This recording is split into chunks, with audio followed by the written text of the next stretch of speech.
geral, assim.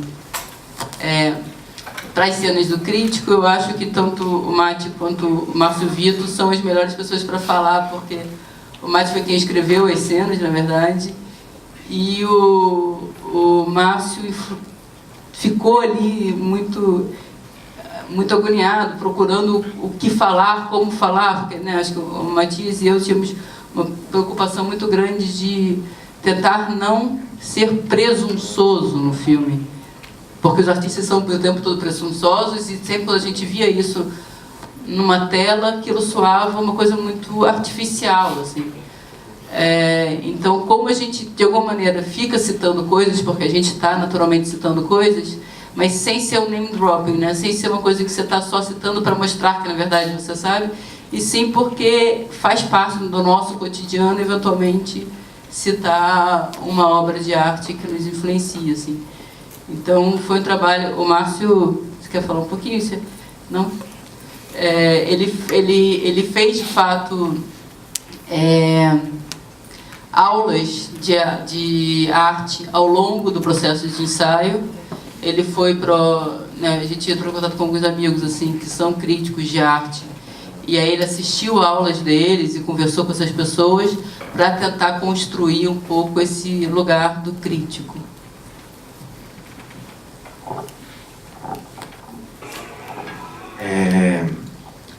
A Ju... Desculpa, gente, eu estou um pouquinho nervoso. A Ju lembrou uma coisa importante, está o Márcio Vito aqui, ator, tá a Ana, diretora de arte, a Marina Miliandi, editora, né? Acho que é importante... A Chayane acabou de chegar. Chayane acabou de chegar também. Acho que é importante vocês saberem que vocês podem direcionar perguntas a eles também. Bem, ouvindo você falar e ouvindo todos esses metas, assim, me vem à cabeça uma coisa que eu, na faculdade, eu lembro de ter ouvido, de que o 8,5 do Fellini é o 9º filme dele, né?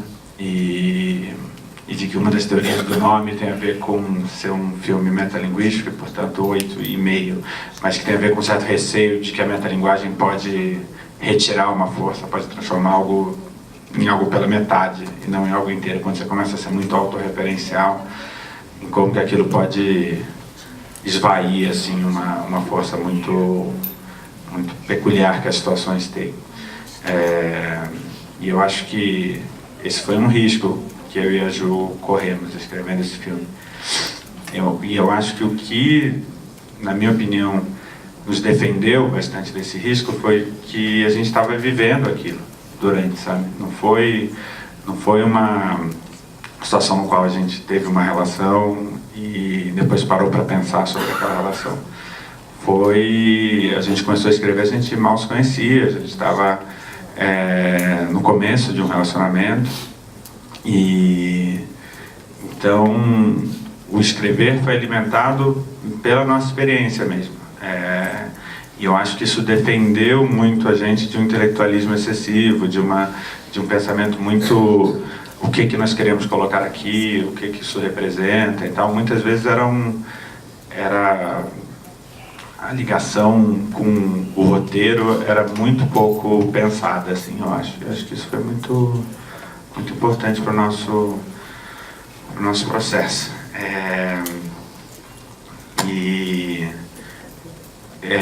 Falando especificamente da cena do Márcio Vito, foi bem difícil escrever. Eu venho de eu cresci numa casa que artes plásticas sempre teve muito presente. Minha mãe, os 2 melhores amigos, assim, que são praticamente pessoas de família minha, são o Nuno Ramos e o Carlito Carvalhosa, que 2 artistas que eu admiro muito. Então, a arte sempre teve um lugar muito pouco pretensioso na minha casa, muito de conversa, de um lugar muito normal. Então, eu tinha muito medo desse personagem do crítico.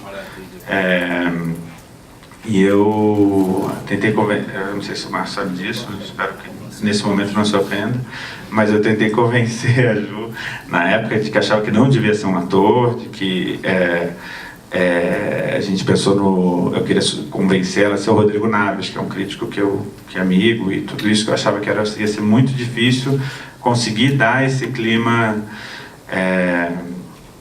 digamos, mais mundano mesmo para aquelas conversas e tudo isso.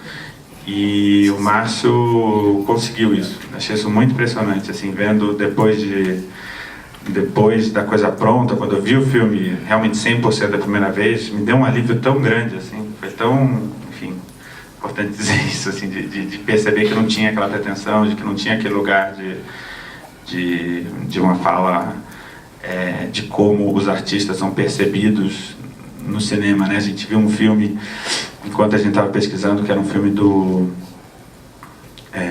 como é que chama?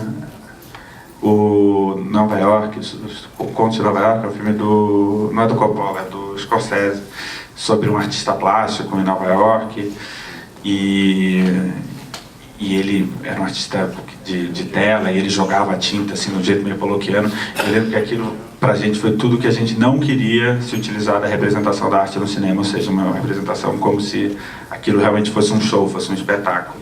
E eu acho que o Márcio e o Rodrigo conseguiram realmente trazer uma interpretação de arte muito, muito íntima. Acho que isso é muito importante para mim. A minha eu acho que ele não vai negar, só um minutinho. Acho que a minha ele não vai negar. Eu queria pedir ao Márcio que viesse dar um depoimento aqui. Sente aqui, por favor.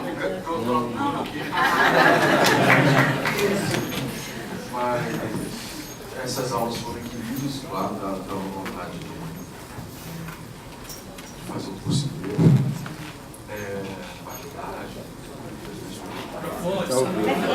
Oi.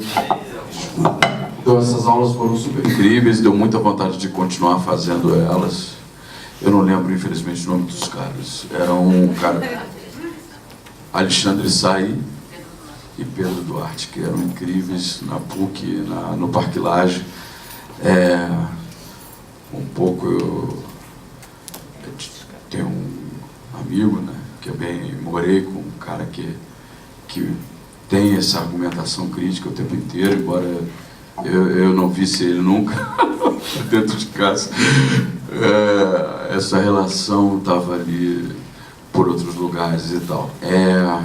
Eu não sei, tudo é muito... é muito como... Eu fico achando que é um pouco o crítico que eu seria.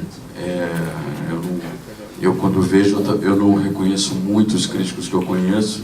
Eu entendo as opções e tal, mas me dá uma aflição muito grande ali.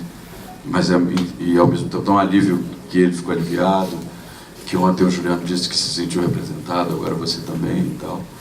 Então, ser crítico foi ao contrário do estereótipo que se diz, né, do crítico em relação à arte, de ser uma opção secundária. Eu tinha vontade de ser crítico antes, eu falei, bom, não vai dar para ser crítico. Eu não tenho essa organização, eu perdia muito fácil qualquer discussão, falei, bom, vou brincar de outra coisa. Então preferi ser ator. E aí, estamos indo. Bom, é isso, eu não sei se era isso. Só acrescentar duas coisinhas. Uma é uma piada interna. O Eduardo Valente pediu para eu falar qual foi a inspiração das roupas do Márcio Vitor. Que o Márcio morou com o Duda um tempo, né? E, por outro lado, quando eu fui trabalhar com a Preta, no figurino com a Ana, a gente criou essa ideia de que, na verdade, o Duda era uma referência dos figurinos do Márcio Vitor. Então, enfim, veio daí. Eu fiz uma piada dizendo, cara, pô, eu tô com uma referência aqui de um personagem e tal, se você acha que de repente você pode ter umas roupas para me emprestar, e mandei as fotos. Foi só isso, assim, mas que era ele mesmo. E a outra só sobre essa coisa da meta. Ele, mas preferi tentar ser eu. E outra coisa só em relação a essa meta, que o exemplo disso é que agora a gente vai fazer uma exposição no MAM, com as obras do filme, alguns vídeos e algumas performances. E a gente vai estar passando o filme na Cinemateca, ao mesmo tempo que vai estar tendo a exposição no MAM a partir de terça-feira agora, por 1 mês e meio, assim. Então, acho que ali se completa todo esse processo.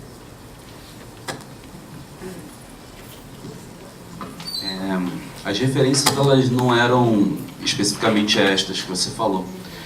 Mas elas eram muitas, assim, vinham de lugares assim, muito diferentes, né? Acho que a primeira grande referência para mim não era nem um filme sobre corpos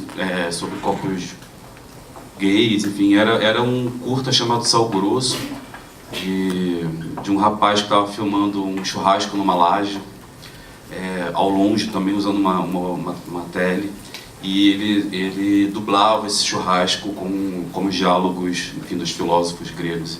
Isso era um ponto assim, de início, porque tinha tudo a ver com essa ideia que o Allaire tinha de construir uma narrativa e a gente não saber de fato qual era o conteúdo real daquelas pessoas, né? Mas aí tem muito de performance, assim, pessoas mesmo que hoje em dia estão fazendo muitas coisas na internet, assim, em blogs. E alguns filmes como do Antônio da Silva, de Portugal, enfim, eram muitas, né? E aí no meio do processo eu também descobri uma entrevista do Allaire, que talvez deva ser a única que ele deu para um colecionador dele, que eu acho que é a pessoa que tem talvez as obras mais icônicas e que estavam nessa exposição, que eu acessei o catálogo. Eu nunca ouvi a voz do Allaire, mas existe a transcrição dessa fita. Que ele também não quis ceder pra gente porque ele tinha medo dessa fita se destruir em algum processo de digitalização. Mas ali nessa entrevista ele falava sobre as referências dele. E aí eu tentei trazer pro filme. Que por acaso Mulheres Apaixonadas do Ken Russell era uma das referências nossas de trabalho, de roteiro, por uma cena que nem entrou, que era uma cena de luta na areia. E eu descobri que era um filme que ele adorava e que ele era apaixonado, assim. Então foi um mix de referências que eu fui trazendo tanto dele quanto de filmes e coisas que eu sigo na internet, que eu assisto. Olha, eu vou identificar a próxima pessoa. Acho que é a Amanda Gabriel, né? Porque eu tô vendo só um pouquinho. Isso, então Amanda Gabriel.